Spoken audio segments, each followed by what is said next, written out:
Selamat datang di Proaktif. Sore ini kita main ke salah satu biro yang saya kagumi dari zaman saya masih pertama kali membuka biro. Jadi biro ini salah satu dari dua yang menjadi sumber inspirasi saya mempercepat untuk membesarkan biro. Itu salah satunya adalah ini. Sebelumnya saya pernah bicara tentang Andi Rahman. Ini yang kedua yang saya bilang bahwa ini adalah salah satu sumber inspirasi saya. Namanya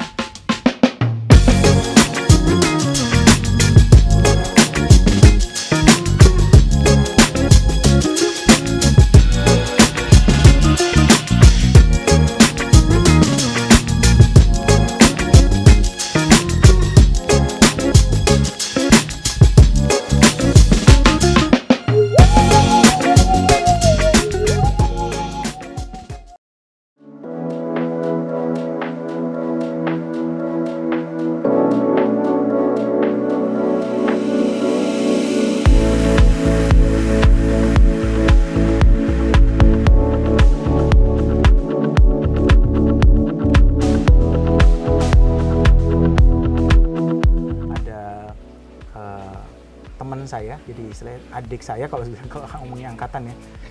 Kalau ngomong angkatan, adik angkatan saya setahun, tapi prestasinya mungkin 4 tahun di atas saya. Namanya Bli Jumyat. Nah, perkenalan, ini Bli Jumyat. Bli, partner satunya lagi namanya siapa, Bli? Kadek Sasta. Kadek Sasta. Sasta Jelantik sih sekarang. Kadek Sasta pertama kali kenal sama barengan bikin SLS-nya, latar belakangnya gimana bisa ini? Kan Bli kan sama kita di Atma Jaya ya, di kampus Atma Jaya. Terus bisa bikin SLS-nya bertiga dulu deh, cerita tentang bertiga dulu. Jadi kalau ngingetin sejarah kita ya, itu 2010 sih Mas Yudi. 2010? 2010 saya ketemu sama Bli Kadek, itu sebenarnya waktu officially ya, jadi kita benar-benar sering ketemu itu waktu kita sama-sama kerja di Bensley. Oke. Oh, satu biro ya berarti satu biro. Tapi sebelumnya kita nongkrong lah, biasanya ketemu nongkrong ini, ketemu gitu kan. Akhirnya pas kita punya sejarah yang sama sih. Ya. Sebelum di Bensley kita sama-sama kerja di Popo. Tapi nggak ketemu nih. Kalau nggak salah kita beda 5 tahun ya angkatannya. 5 tahun? Sasta Jelantik itu angkatan 97, saya 2002. Bli 2001. 2002. Oh, selisih 2 tahun. Jadi 2000 kan? Iya, itu 2 tahun. Nah, jadi kita ketemu di Bensley sebenarnya. Itu tahun 2010 kita dapat kesempatan. Jadi saya ingat sekali tahun 2010, ya betul deh, 2010. Saya dapat info dari teman Gong nih. Ingat Gong nih nggak? Angkatan 2001. Oh, Gong nih. Gong nih. Anak Bali tuh 2021. Gungni.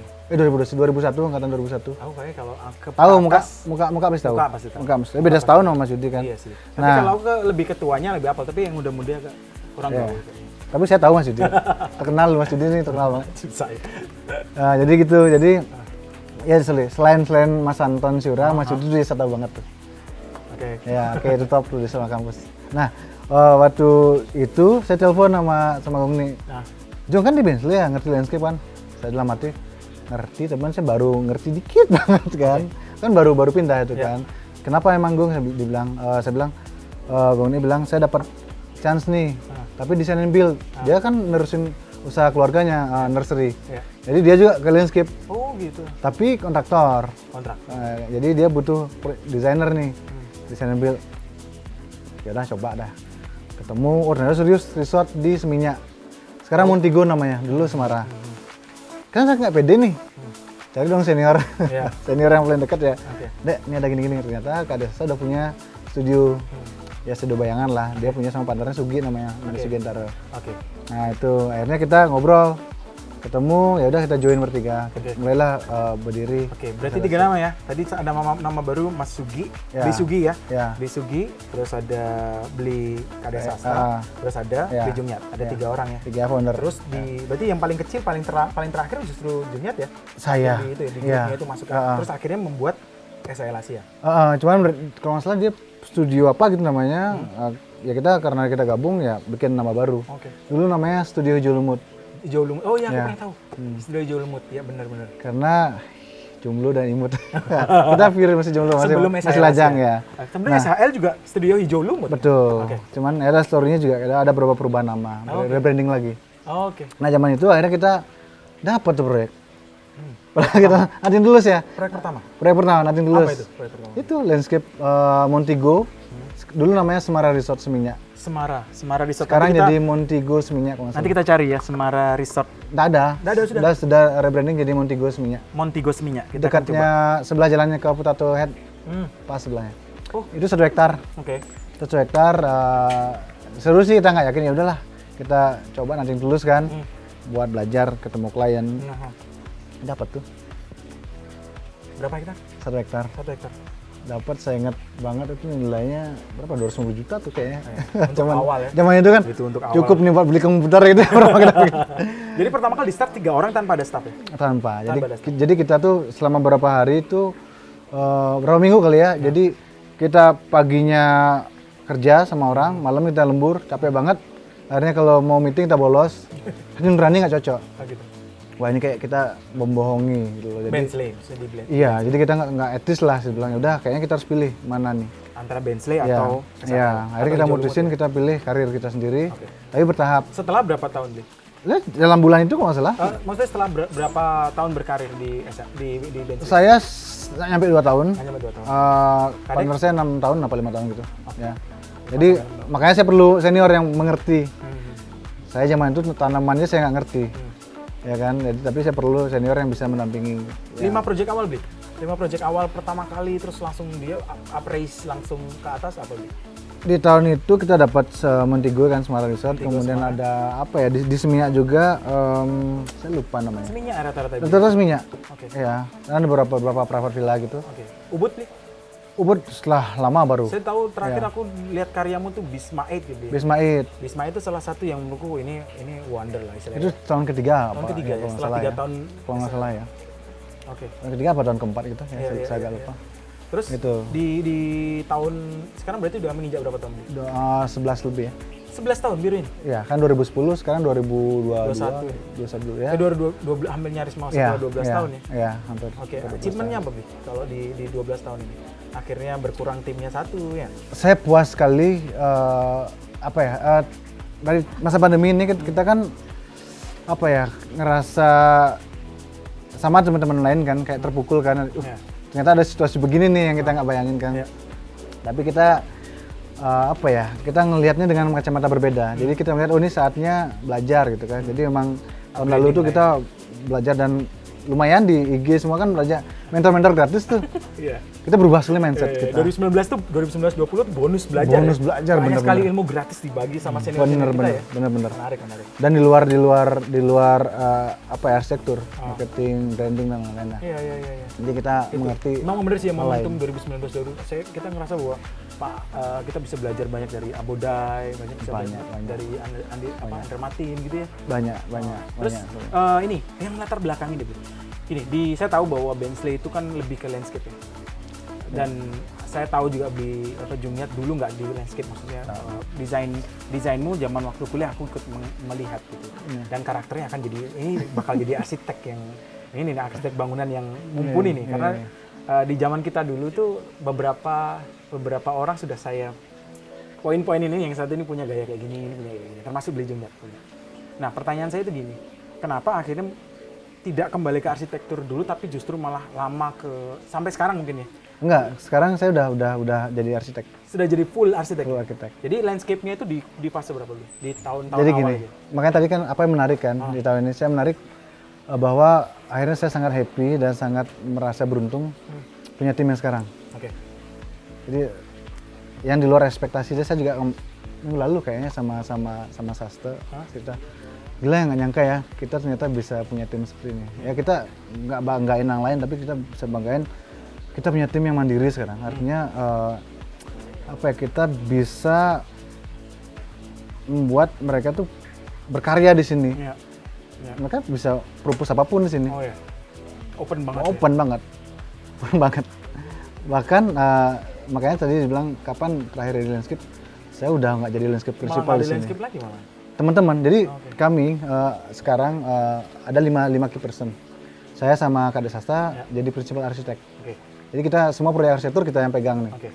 Kemudian ada Mas Anang sama Mas Alku. Ini senior juga, beda setahun sama saya nih Mas Anang. Dia principal of landscape. Jadi segala proyek sudah landscape dipegang sama dua udah dipegang. orang Jadi kita sudah spesialis sekarang. Oke. Kita believe spesialis itu perlu. Terakhir interior Citra Renata. Oke. Citra Renata dia fokus interior. Arsitektur ada, landscape ada, Interior, interior ada. Jadi ya. all in lah semuanya ya. Semua. Semuanya masuk ya. Ya. Itu di fase setelah berproses sampai hampir 12 tahun ya. Ya, terus 10 tahun lah kita udah bisa build 5 prinsipal ini. Oke. Aku terakhir lihat project hotel ini.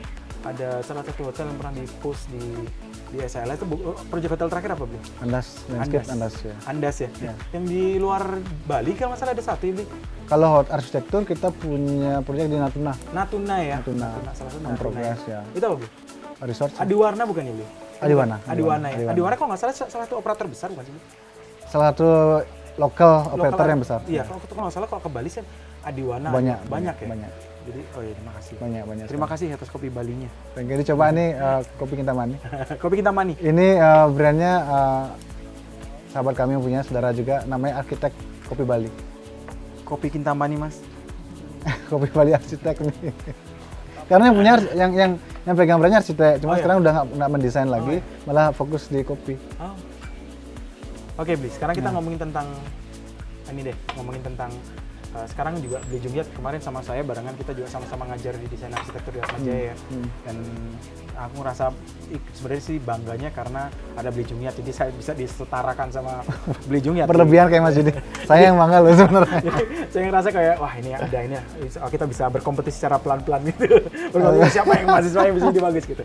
Jadi menurut saya ini menarik gitu dia dan di kita kalau boleh bilang sih ya arsitek kita sudah di atas 35, nggak tahu Bli Junggiat sudah di atas 35 belum? Apaan tuh? Umur? Udah lah. Udah di 35 ya? Kita beda 2 tahun loh. Iya. Kalau di atas 35 itu achievement apa sih Bli yang pengen di ini personal dulu ya, nggak ngomongin tentang SLS-nya, tapi personal Bli Junggiat ya. Secara personal tuh akan kemana sebentar lagi? Akan bermetamorfosis kemana? Atau ya saya sebenarnya kalau basic dicari sebenarnya family man. Oh iya, family man ya. Saya semua untuk keluarga. Oh, iya.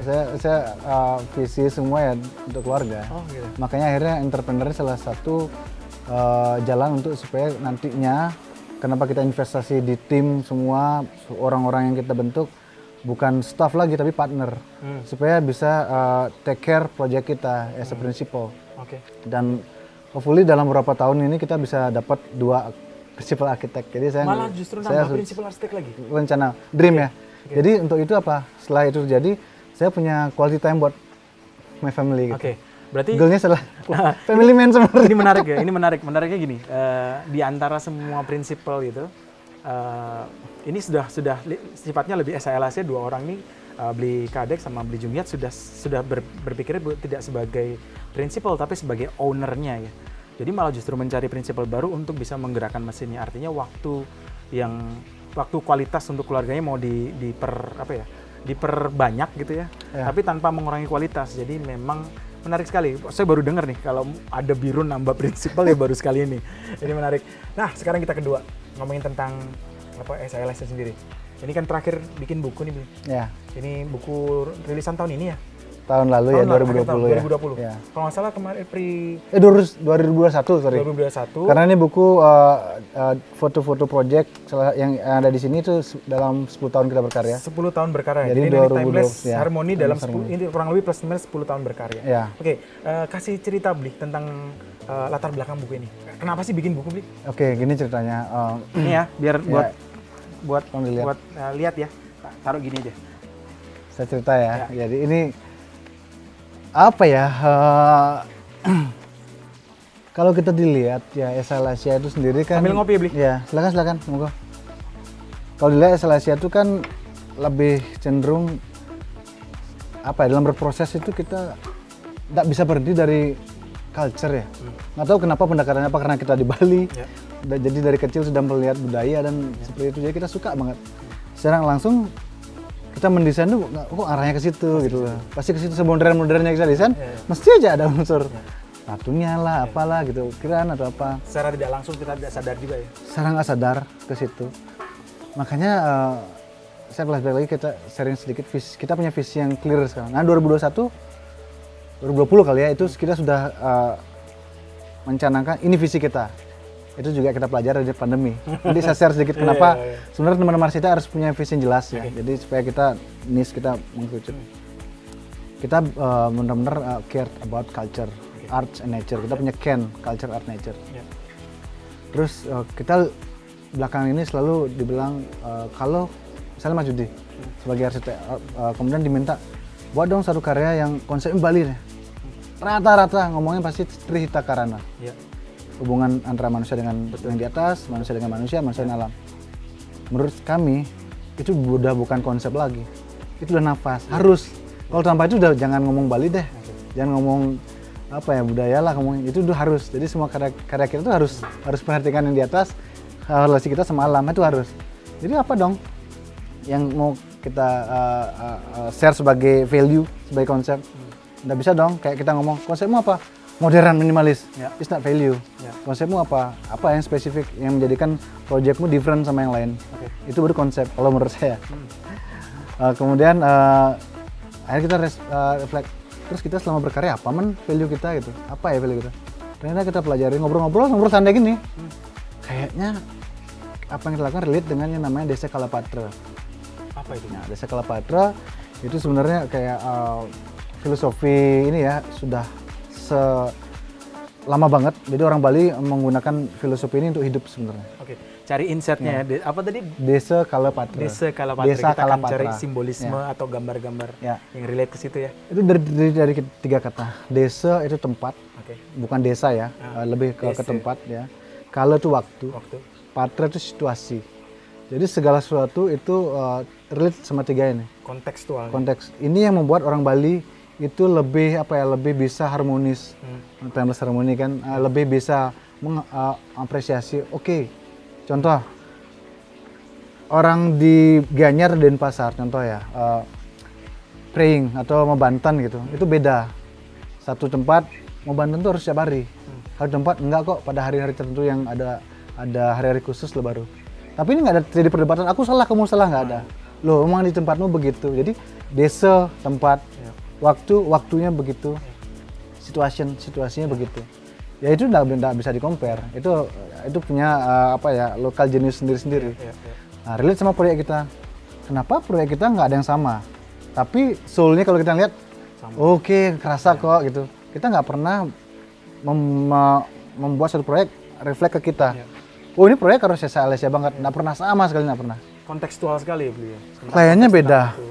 Kalau Desa Kalapatra, desa tempatnya udah beda mas. Kalau waktunya sudah beda. Sekarang sebentar lalu kan inspirasinya bisa datang. Situationnya beda, kliennya beda. Kalau hotel operatornya beda, requirement masih beda. Ya kok bisa sama kan? Nggak make sense. Itu kayaknya kita melakukan hal itu. Kemudian kayaknya menarik nih kalau kita share itu sebagai alternatif konsep. Desa Kalapatra bisa digunakan untuk siapa saja. Ini saya hanya sampel dalam konteks kita desain arsitektur, landscape sama interior dan dua-dua lah. Jadi visi kami di buku ini bukan untuk pamer nih Alessia ini loh pencapaiannya, ini loh proyek, enggak sama sekali.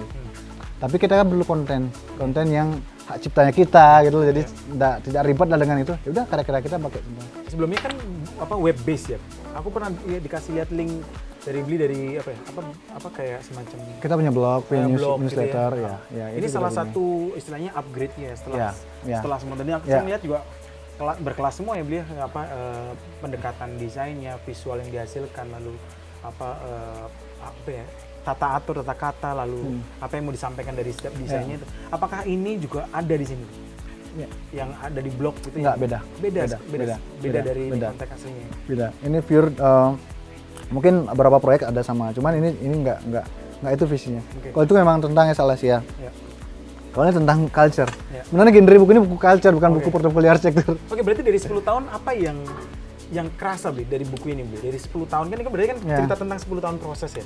Sebenarnya makanya kan nature arsitek itu kan tentang pendewasaan, tentang cara melihat keseluruhannya. Kalau itu kan baru sekarang lebih gimana? Ini kalau itu kan tentang Alessia, ini enggak. Hanya saja konten Alessia supaya hak cipta dan lain-lain itu lah. Ya, jadi ini sama sekali enggak. Ya memang dijelaskan kenapa pemikirannya desain begini, jelaskan filosofinya. Tapi kita lebih menjelaskan ini loh filosofi kita. Nah, salah satu above sini ada namanya Karangawak. Oke. Nah, Karangawak itu menarik nih. Ada kayak resi ya, pendeta penanda itu di Bali. Pedanda. Ya itu udah sepuh banget. Beliau mengatakan mencetuskan kayak semacam prosa gitu kan, Karangawak. Kalau terjemahan bahwa ketika zaman itu kan bertani semuanya. Ketika kamu nggak punya lahan untuk kamu tanamin padi, berkebun, don't worry. Jadikan itu kan pekarangan lah, Karangawak, pekarangan. Don't worry kok. Jadikanlah awakmu, tubuhmu sebagai pekarangan itu sendiri. Tanamlah ilmu, tanamlah kebijakan, tanamlah empati. Jadi next kamu kan bisa memiliki itu. Kalau sekarang kita nggak dapat warisan kayak gitu, gimana dong? Jangan. Sekarang deh, saya lihat juga Mas Yudi. Di Jogja atau proyek Mas Yudi kan nggak semua punya view bagus. Ya. Tapi apa yang Mas Yudi lakukan tuh desainnya bagus. Jadi don't worry, kita punya kayaknya studio nih nggak ada view, kita buat sendiri. Kita punya knowledge untuk itu. Kita bisa create sesuatu. Tanamlah Karangawak. Jadi filosofi itu ada di buku ini? Ada. Justru inti dari buku itu udah tentang itu. Pembelajaran dari kita filosofi Bali itu ternyata secara nggak salah kita melakukan. Jadi cuma kita merilit, kita lihat contoh-contohnya. Contoh-contohnya, ini loh contoh-contohnya kita sudah lakukan. Semoga itu menginspirasi gitu. Jadi lebih ke visinya adalah bagaimana mengenalkan Desa Kalapatra. Ini kan berseris nanti. Oh, ini seri ke? Ini pertama Timeless Harmony, mimpi kita ya, belum tahu trilogi sih. Gitu atau gimana? Belum tahu. Belum tahu. Mimpinya kita nggak berhenti sampai di sini. Kita mengenalkan salah satu filosofi Desa Kalapatra, di dalamnya juga ada beberapa part, semua tentang Bali, bagaimana dalam konteksnya bisa diterjemahkan dalam desain. Dan kita harap sih ini bisa mendunia gitu. Jadi kayak kemarin kita happy banget KBRI Dhaka itu pesan 50 buku untuk sebagai alat atau tools mereka untuk mempromosikan Bali ke Dhaka. Jepang 4, beberapa di India juga beli. Ini kalau teman-teman dari Atmajaya, alumni Atmajaya ikut nonton, ini nih membanggakan nih di Jonghyat. Ya karena kita nggak melakukan untuk kita ya, kita melakukan untuk Bali sih artinya. Terus sih gitu. Kita lepas dulu dari buku deh ya. Jadi ini kita selesai tentang Timeless Harmony. Sekarang kita bicara tentang bisnisnya sendiri gitu. Kita bicara tentang segmen selanjutnya tentang gimana sih SL Asia secara bisnis dari tahun ke tahun. Saya dan partner kebetulan tidak mengerti bisnis. Gitu ya. Honestly ya, kita nggak ngerti bisnis. Tapi kita punya punya passion gitu dan di bidang ini, dan kita jujur kena pandemi itu menyadarkan kita bahwa pentingnya memikirkan bisnis gitu loh. Walaupun kita nggak ngerti, kita di-push untuk mengerti itu gitu. Bisnis bukan berarti kita bikin bisnis dengan KPI semua, enggak begitu. Kita awam banget itu. Kita hanya tahu berkarya. 10 tahun lalu kita ya cuman begitu aja, dapat proyek, selesai, senang ya berkarya pure, cuma kita nggak pernah mikirnya sistem. Kena pandemi, ada waktu jeda, belajar, ternyata oh iya kayaknya perlu. Makanya semenjak itu kita benar-benar investasi di sistem, investasi di manusia, investasi di situ. Jadi jadi itu ya menjadi tanda kutip mainan baru ya, sangat menarik, pembelajaran baru. Jadi itulah kenapa di pas saya juga agak kaget waktu itu saya ngeliat, sekarang ada SL interior juga gitu. Apakah itu juga yang dihasilkan dari pas waktu pandemi juga? Ya. Itu 2020 kita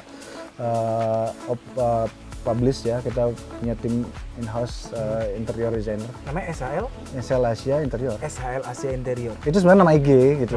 Karena gini, orang bingung kalau IG cuma satu, ternyata SL ada arsiteknya, karena image kita terlalu keras di landscape. Jadi lead untuk yang kesempatan arsitektur sama interior itu nggak pendatang di situ. Orang tahu setelah lama. Jadi kita bisa supaya lebih clear aja. Ini juga salah satu.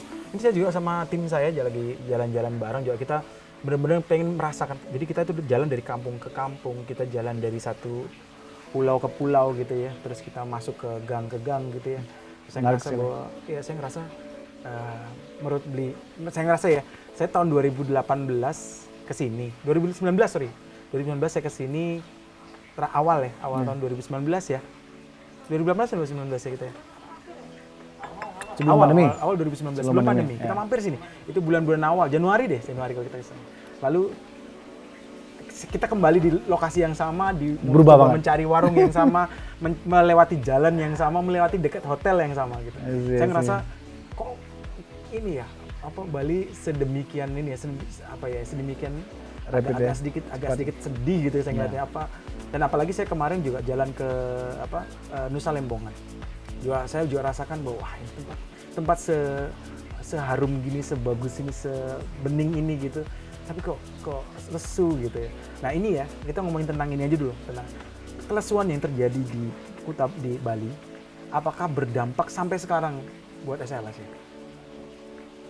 Secara langsung, nggak langsung ya. Saya juga bingung tanya begitu, karena dari segi kita black business ya, 2021 yang terbaik ya. 2021 yang terbaik? Saya juga bingung. Saya juga bingung, artinya dari semua, ini kita sibuk banget 2021, ya paling memuaskan lah dari segi kalau kita bisa happy ya. Yang nggak tahu ya, makanya kita thank you banget sama Bali, bukan karena saya orang Bali ya, karena Bali itu melekat di kita. Di tahun 2021 leads yang jadi kontrak dari India itu lumayan. Malah dari India? Lumayan. Berarti nggak di Bali malah? Enaknya lagi, kita nggak perlu riset di situ. Oke. Karena klien lama sih, klien lama dan lingkarannya itu udah terasa sama kita, jadi kita bisa sama partner di sini. Di sana kita punya ada partner arsitek yang selalu ngajarin kita, jadi itu jadi lumayan gitu. Baru tadi pagi saya ngobrol sama partner dari teman dari Urbane, Mas Angga. Ya, Mas Angga ya. Ngobrol sama Mas Angga tentang sebenarnya itu ya momentumnya sekarang itu malah justru ya karena pandemi malah justru kayak master planning, landscape itu orang perencanaan semua lebih banyak gitu. Apa itu terjadi 2021 kemarin? Jadi luar karena memang kondisinya kayak gini, orang nggak usah bangun dulu, kita momentumnya desain dulu, konsep dulu. Apa itu terjadi di bisnisnya? Cuma memang permintaan hotel agak berkurang sih. Ya. Hotel yang berkurang. Hotel berkurang. Yang lebih banyak ke gini, maksudnya hotel dari sektor ya. Kalau landscape tetap jalan. Karena tetap jalan. Landscape itu kenanya kan ngekor ya. Proyek udah jalan, nanggung nih kalau diberhentiin, lah hajar aja. Oh gitu. Itu yang jalanin kita. Oke. Ya arsitektur ada sih beberapa. Kita sekarang masuk ke segmen luxurious mansion gitu, ada satu mansion yang kita selesaikan. Itu menarik sih, jadi kita belajar hal baru gitu. Oke, sebagai catatan berarti Blejungnyat proyeknya itu nggak abroad ya, sebagian dari lama kayaknya ya. Yang pertama di India itu 2013. 2013 sudah cukup lama, berarti kalau kita bicara 2013 sampai sekarang berarti ada 8 tahun ya, 8-9 tahun sudah kerjasama, artinya sudah kebuka networking di sana. Nggak ada pikiran mau buka di sana? Nggak. Coba mau memperbesar channelnya gitu, SHL India gitu. Orang bisa remote kok ngapain? Biar nggak survei ya beliau. Biar nggak costnya ya. Oke, salah satu hal yang menarik ya dari ini tentang Lumion. Salah satu ini kadang saya ngerasa juga wah, SLS itu satu-satunya, mungkin nggak akan satu-satunya lah, tapi maksud saya semua pakai Lumion certified Lumion ini kan. Jadi istilahnya salah satu biro yang certified dengan penggunaan Lumionnya. Karena saya ngerasa juga kayak saya bilang, kita dulu di era yang sama kan, di era 3D Max ya, di era Archicad mungkin, di era Vire gitu ya. Archicad dong. Dulu kebayang di kampus Archicad semua dong. Kebayang master planning zaman dulu itu seberapa rumit gitu, seberapa butuh waktu gitu untuk pengerjaannya. Sekarang saya bicara tentang dengan software yang sekarang ada, ini juga buat ngajarin adik-adik yang lain. Dulu abang-abangmu nih yang udah mungkin sudah berpraktik cukup lama, ngerasa bahwa ngerjain satu master plan aja atau satu jalur yang panjang ada gedung-gedung itu butuh waktu hari kali ya. Satu mungkin di lembur sampai malam. Lalu sekarang di tahun 2021 2022 sudah ada Lumion, sudah ada Enscape bahkan ya. Kita nyebut brand di sini. Enggak apa-apa, itu sebut aja karena memang kita butuh untuk ini. Ada dua software yang beda gitu yang akhirnya keluar dan itu mempermudah. Sekarang saya tanya, Bu, apakah ini juga mempermudah, artinya mempercepat fasenya SLS lebih untuk bisa deliver lebih cepat ke klien? Satu reason ya kenapa kita pakai Lumion dan kita maunya ini benar-benar license ya, license-nya legal. Pertama license legal, kenapa? Supaya kita enak nanya-nanya ke suppliernya. Ini gimana, tinggal telepon, Pak ini gimana? Oh diajarin. Jadi ada trainingnya. Yang kedua, klien yang pakai kita happy kan, orang awam kan ngeliat Lumion kan, wah ini saya pakai ya buat promosi. Nah, saya nggak mau membahayakan klien saya nih. Wah itu bajakan begitu kan, jadi ya udah certified. Jadi saya mau buat mereka safe kan. Nah, dalam prosesnya, terutama di landscape ya. Di landscape kita sebagai principal, zaman itu kan saya masih principal. Kalau buat mereka desain, itu kan masih pakai manual gitu, sama paling mantap Photoshop, master plan sama itu kayaknya periksa lama sekali kan. Kalau sekarang ada 3D. Jadi saya bisa periksa komposisi itu sambil jalan. Oh ini gini nih, ini konsep gini. Jadi enak. Jadi itu kayak nanam virtual. Nanam virtual. Jadi apa istilahnya checkingannya lebih akurat. Jadi sisi-sisi mana yang blank site atau enggak yang biasanya nggak kelihatan sekarang jadi lebih jelas ya. Terus prosesnya juga lebih cepat untuk asistensi. Terutama asistensi. Kita belat kemudian yang pertama itu asistensi ke kita, asistensi klien langsung kebayang. Dan apalagi kita buat animasi, biasanya sedikit pertanyaan. Udah kebayang? Kalau dulu kan section, Mas, saya kok nggak kebayang ini gimana ya? Oh gini belum, belum Mas. Karena awam ya, awam kalau buka section mikir, ya kan? Kalau lihat itu gitu kan udah kebayang. Yang kedua, ketiga konseptual kalau kami ngomongnya skenario, exploration sama detail drawing. Apa ulangi Bi? Skenario, exploration, sama detail drawing. Kasih quote ya. Skenario, exploration, detail drawing. Ya, kalau skenario itu konseptual ya kalau dulu kita pakai. Dari pindah skenario ke exploration. Skenario is konseptual. Exploration. Apa kalau yang biasa tuh apa development ya? Development drawing ya gitu. Development drawing. Dari situ tuh saya cuma ngecek ini udah saya approve ini begini. Tinggal tim convert aja ke situ. Jadi jangan usah ngecek lagi. Karena kita sudah ada supervisi juga di kantor. Jadi saya mau share sedikit sistem organisasi kita agak kompleks gitu. Ini menarik. Itu yang saya rasakan oke lah, menarik lah gitu. Nah di situ meringankan lah. Makanya software sangat membantu.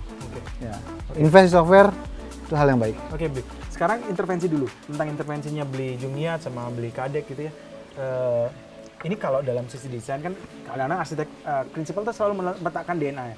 Secara langsung atau nggak langsung ada DNA-nya, ini kesukaan atau ini patternnya yang dipakai atau ini pendekatan yang biasa digunakan gitu ya. Dalam setiap kali mendesain.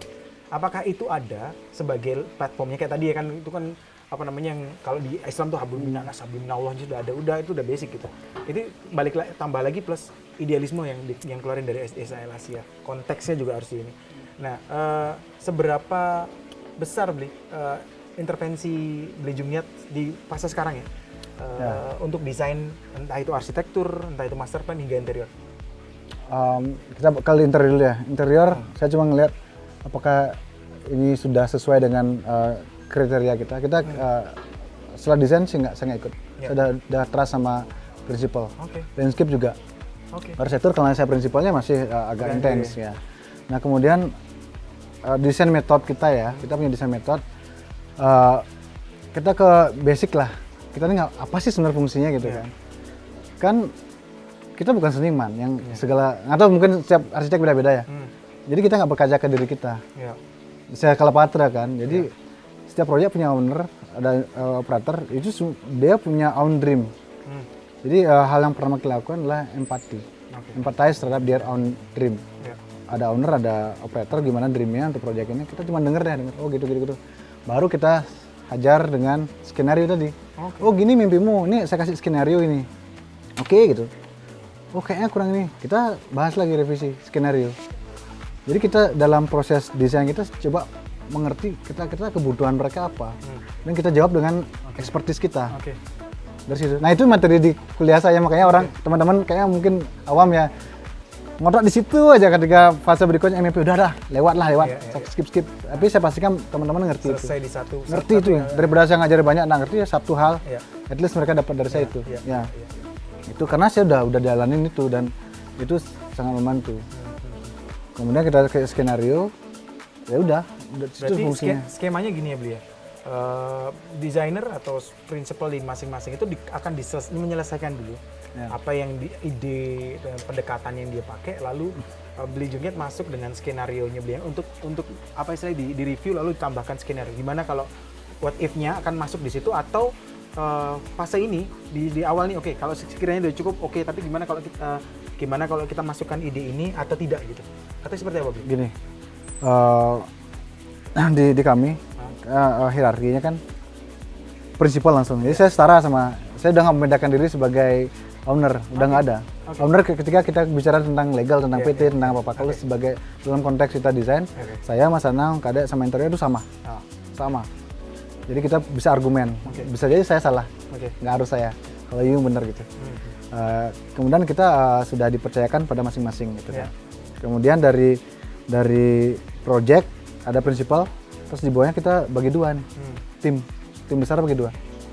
Tim konseptual sama engineer dari exploration sampai detail dia yang pernah jawab. Jadi tim konsep ada headnya. Headnya ada timnya lagi. Oke, banyak banget. Wah, gila. Jadi karena kita perlu brainstorm. Jadi butuh waktu berapa lama beli untuk cepat kok di sini cepet ya? Ya, jadi kalau tim kita prinsipal itu kalau bisa dikatakan kita sales. Tugasnya sales. Jadi menjual ide. Ke klien gimana tugasnya prinsipal, idenya kita nih harus terjual, harus dibeli dibeli. Nah, tim yang mensupportnya apa? Ada head konseptual sama tim arsitek nih buat ide gini godok. Jadi pertama ketemu sama judi klien nih, prinsipal kan sales nih, harus tahu ini maunya apa ya, permintaannya apa, needs-nya apa. Oke, itu needs-nya. Saya punya produk nih, keluarlah produk kita kan jasa, konsep skenario. Saya punya nih, ini loh yang paling tepat sama permasalahanmu. Permasalahanmu harus bisa diselesaikan dengan ini loh. Laku, beli, deal. Ya udah, di support sama tim. Jadi kalau itu proyek landscape, saya malah kadang-kadang nggak ikut. Ada beberapa proyek kayak Andas contoh. Saya even nggak kenal tuh sama timnya, sama GM. Saya nggak ikut karena saya nggak cas sama sekali. Saya ke Andas cuma 2 kali. Satu nemenin. Dikasih slide gambar Andas ya? Ya, nemenin klien pertama kali lihat ini site-nya gitu kan. Yang kedua, setelah selesai udah opening, saya makan di sana. Oh gitu? Gitu dong. Karena saya udah trust sama partner saya yang principal landscape. Saya udah trust, dia punya expertise, dan dia sudah lebih ahli dari saya dalam sudah masing-masing statusnya dia sudah organik lah ya.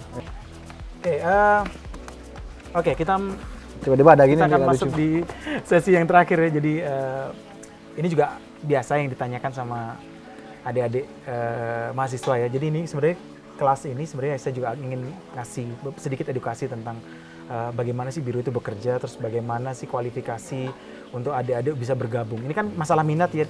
Kalau sama saya mungkin akan bicara tentang banyak arsitektur, tapi Beli Junior bisa nguasain semuanya. Dari interior, master planning. Saya enggak, tapi this company bisa. This company bisa. Tapi saya enggak. This company bisa. Oke, jadi gini Beli, ini sekarang kita bicara tentang apa sih yang harus dipersiapkan Beli sebelum akhirnya kita bisa masuk ke dunia arsitektur atau bekerja di dunia arsitek seperti dunianya Beli Junior. Ini contoh aja dulu. Kalau tadi cerita ya, ini total ada berapa Bli di studio? 30 orang. Ada 30 orang. Di antara 30 orang itu rata-rata kan mungkin sebagian lulusan arsitektur ya. Dan apa sih yang jadi kualifikasi utamanya Beli Junior untuk bisa menerima dia? Dan ini bisa jadi adik-adik bisa jadi bisa jadi kunci buat kalian menemukan harusnya seperti apa sebelum nanti kalian lulus. Gimana Bi kalau saya dan tim nyari value ya. Jadi kayak satu hal yang mendasar kita nggak tanya lagi, tapi harus bisa. Kayak cara menggambar, kemudian kemampuan skill itu udah ada basic. Kadang-kadang saya nggak lihat, apalagi IP kayak gitu saya nggak lihat sama sekali. Portofolio saya mungkin lihat sekilas gitu. Attitude, kemudian mindset. Garis bawah ya. Attitude, mindset, gimana kan ketahuan udah ngobrol lu bagaimana dia bisa mendengarkan. Pendengar yang baik itu kita yang cari. Kemudian respon cepat atau enggak. Kebayang kok. Jadi yang interview sih bukan saya. Itu terakhir gitu. Jadi ada teman-teman ini sudah jalan sendiri. Kalau memang yang spesifik yang saya mau, ya saya ikut interview. Tapi sebagian besar ini nggak ada yang saya interview. Tapi teman-teman udah tahu caranya bagaimana gitu. Jadi kita juga punya masa bukan probation ya, bukan percobaan ya. Lupa saya istilahnya. Trial. Apa nama probation kita di sini? Training. Masa training. Saya lupa kan. Masa training itu di situ kita benar-benar lihatnya progress, attitude, value kita, culture kita kan ada passionate, kita mau punya culture PIC, Apa? passionate, Passionate, kemudian integrity, integrity, sama collaboration. passionate, integrity, collaboration. Itu lihat tuh. Nah, di Asia satu culture, Asia people are passionate people trusted for Trusted for integrity, creating masterpiece through collaboration. collaboration.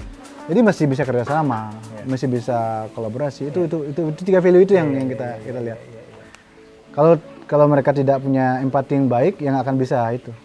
Ya. Karena kerja tim ya, jadi rata-rata juga ini ya harus saling support. Ya, bisa. Jadi itu Kalau skill bisa dilatih. Dan kita punya schedule development. tuh nggak usah khawatir buat kalian-kalian yang mungkin renderannya kurang bagus, desainnya kurang bisa berproses ya. Yang penting bisa mau belajar, berkembang bisa. Ingat dulu pertama kali ke Bali, kita kan pakai ArchiCAD kan? Iya. Sampai kerja di Mambopu, pakai AutoCAD semua. Saya belajar hari itu juga. Sudah pernah saya bicarakan di vlog sebelumnya. Saya training sama yang sebelah 3 hari pakai. Gimana cara tulisnya nggak ngerti. Iya. Gila nggak tuh? Iya. Stres banget tuh. Jadi hari pertama saya nggak tidur, belajar gitu. Akhirnya bisa pelan-pelan. Itu terjadi ya. Jadi itu terjadi di dunia kita, di angkatan kita dulu, karena memang skill bisa diasah lah. Bisa. Dan bisa dalam waktu yang cukup singkat bahkan ya Bli ya. Karena kita Pressure. kita dipaksa untuk tahu gitu, dipaksa untuk belajar. Jadi ini momentum yang baik buat ini kan, karena saya rasa juga akhir-akhir ini saya melihat biro-biro di Bali itu sekarang cukup menggeliat lagi ya Bli. Iya, teman-teman sini keren-keren. Ya, jadi saya cukup bangga sih sama teman-teman di sini. Terakhir saya 2019 sini di acara apa Bli itu di pameran Seminya ya. Design Week ya waktu itu. Saya ngerasa bahwa wah ini Bali itu barometer saya untuk harusnya Jogja bisa seperti itu. Jogja kan juga oke kan, sama kan. Iya, tapi sama IAF ya. Iya, cuman saya pikir kemampuan kita untuk masuk intervensi lebih dalam untuk menghasilkan sebuah karya segala. Lalu apa istilahnya membuat breakthrough, karena saya rasa yang susah didapat di setiap kota. Setiap kota punya karakternya nih. Di Jogja punya karakter cara kita mendesain. Bali itu termasuk yang saya tuh nggak habis pikir. Ini setelah kita bicara, ternyata skemanya gini, kalau enggak juga ternyata ada gini, ternyata ada ini, ada banyak sekali varian, dan itu dihadirkan sama banyak arsitek. Jadi ada semacam kayak itu tuh masing-masing punya keragaman pendekatan desain. Desa Kalapatra. Nggak bisa sama kan, beda-beda. Benar. Situasinya beda-beda masing-masing orang. Itu saya harapkan. Jadi Asia pun kalau berdiri di Jogja pasti beda dengan sekarang. Betul. Bukan berarti lebih jelek, bisa lebih bagus. Iya. Kita nggak tahu karena situasinya beda. Iya. Desanya beda, colornya beda, patternnya beda. Oke. Oke, Bli. Ini sebagai penutup, kita sudah mau tutup untuk sesi acara hari kali ini. Bli, ada semacam kata-kata apa yang bisa memotivasi atau apa deh yang bisa menghidupkan lagi semangat arsitektur ke teman-teman yang nonton? Buat teman-teman apa yang saya pelajarin dari berproses itu adalah yang pertama, jangan berhenti belajar. Jangan cuma belajar tentang arsitektur. Hal-hal yang pendukung lain itu masih banyak. Pertama, belajar tentang apa manusia. Tentang manusia, karena sejatinya kita adalah melayani. Kalau saya, arsitektur bisa melayani. Tapi dalam arti positif ya. Melayani, membantu mewujudkan dreamnya yang hire kita. Kita bukan artis yang kita berkarya, siapa yang mau beli. Saya nggak percaya, mungkin ada yang begitu, tapi saya nggak percaya bisa melakukan itu. Jadi kita emang, namanya juga konsultan, menjual jasa. Ya kita harus reflect terhadap siapa yang punya dream, punya problem. Kita harus belajar terus untuk bisa mewujudkan itu. Ya nggak cuma hanya dari desain. Jadi kalau kita akan terpaku menjadi arsitek, kan kita bisa menjadi yang lain juga gitu. Dalam kata lain, Bli juga pengen arsitektur itu jembatan ya, jembatan untuk mimpinya klien, mimpinya kita yang memberi warna, memberi solusi terhadap problem. Mereka nggak akan cari kita kalau mereka nggak punya problem kok. Oke, itu hari ini hari bahagia saya. Lebih bahagia dikunjungi senior. Sudah mampir Suhu. di salah satu biro yang saya sudah pengen banget dari lama pengen mampir ke sini, tapi kesampaian sekarang. Dan saya harap sih XLSA akan terus berkibar ya, berkembang, dan Makasih silaturahmi juga akan terus terjaga gitu. JP Studio juga ya. Kita di Jogja juga mendoakan Bli, karena sesama satu sivitas akademika ya. Siap. Alumni. Saya sih pengennya Bli Junyat akan tetap bisa mengharumkan Bali secara khusus ya, tapi Indonesia secara umum gitu ya. Dan secara personal juga saya akan selalu ngerasa bangga kalau nanti Bli Junyat bisa bisa memberi khasanah baru di arsitektur kita di tahun-tahun ke depan lebih dalam. Itu dari kita, saya terima kasih banyak Bli. Sama-sama, terima kasih kembali. Salam untuk Bli Kadek Sastra ya. Ya, terima kasih. Bye bye.